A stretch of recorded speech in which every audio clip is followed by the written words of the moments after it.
Why Kenpachi cannot die? 1. Royal God inheritance.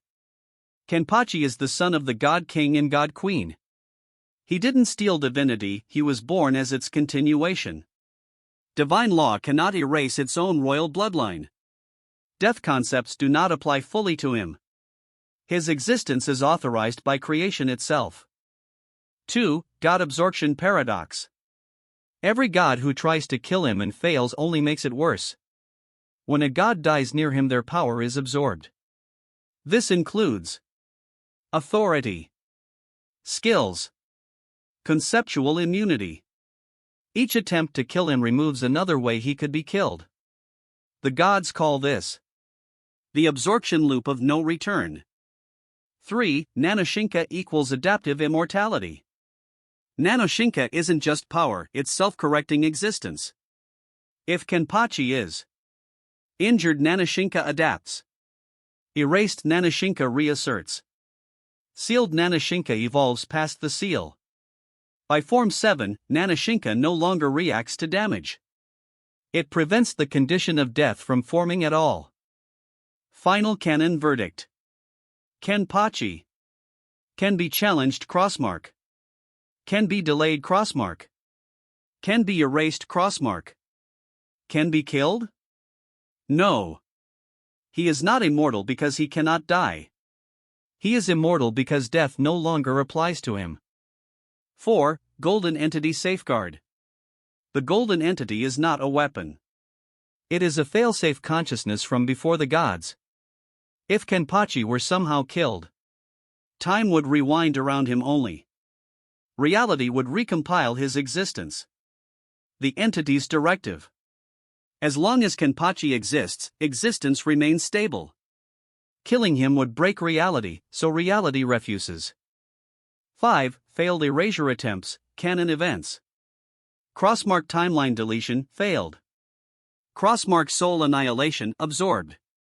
Crossmark conceptual erasure, rejected. Crossmark multiversal reset, Kenpachi remained.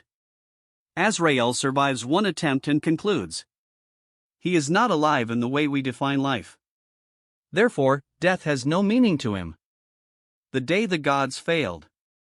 Kenpachi, age 5. Setting: a ruined divine garden at the edge of the sky realm. Broken pillars. Burning clouds. Silence after his parents' death. A small boy stands barefoot in the ash. Blood on his hands. Eyes empty but awake. Gods arrive. Golden light tears open the sky. One by one, high gods descend, armored, radiant, terrified. God of judgment. That child is the God King's son. War God. He absorbed power during the massacre. He is unstable. He must be erased. Fate God, hesitating. He's only 5. War God. If he grows, none of us will survive. They raise their hands. The first strike. A divine annihilation beam crashes down. The ground is erased. Mountains vanish. Reality cracks. When the light fades, Kenpachi is still standing. Unharmed. He looks down at his chest. Kenpachi, child, confused. That tickled. The gods freeze. Panic. God of judgment, shouting. Impossible, he should not exist anymore. They attack together. Time stop. Soul erasure. Divine flame. Existence severance. All strike at once. Kenpachi falls to his knees. Not in pain. In instinct. Nanoshinka first stirring. The air screams. Black and gold energy erupts around the child. Debris begins to orbit him. The golden entity flickers into existence behind him for the first time. The gods stagger back. Fate God, horrified. That's not power. That's inheritance. Accidental kill. One minor god charges forward. Minor god. I'll end this. Kenpachi turns. Not attacking. Not angry. Just reaching out. Like a child trying to grab falling snow. The god collapses inward, crushed by gravity that shouldn't exist. His divine essence is ripped apart and absorbed. Silence. Kenpachi blinks. Kenpachi.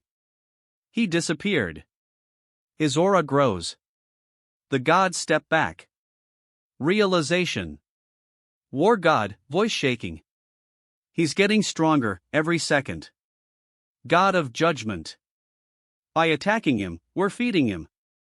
Another god flees. Kenpachi watches him go. And instinctively waves. The fleeing god is erased mid-flight by invisible force. Kenpachi gasps.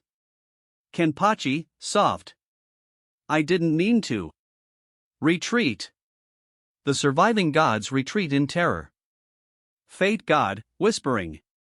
We didn't fail to kill a child. We awakened a god. The sky seals shut. Aftermath. Kenpachi stands alone. The golden entity kneels behind him. Golden entity, gentle, echoing. Master, you are not alone. Kenpachi looks at the stars. Tears finally fall. Kenpachi. Mom? Dad? The stars do not answer. But the universe has already begun to fear him. The only theoretical exception, never shown.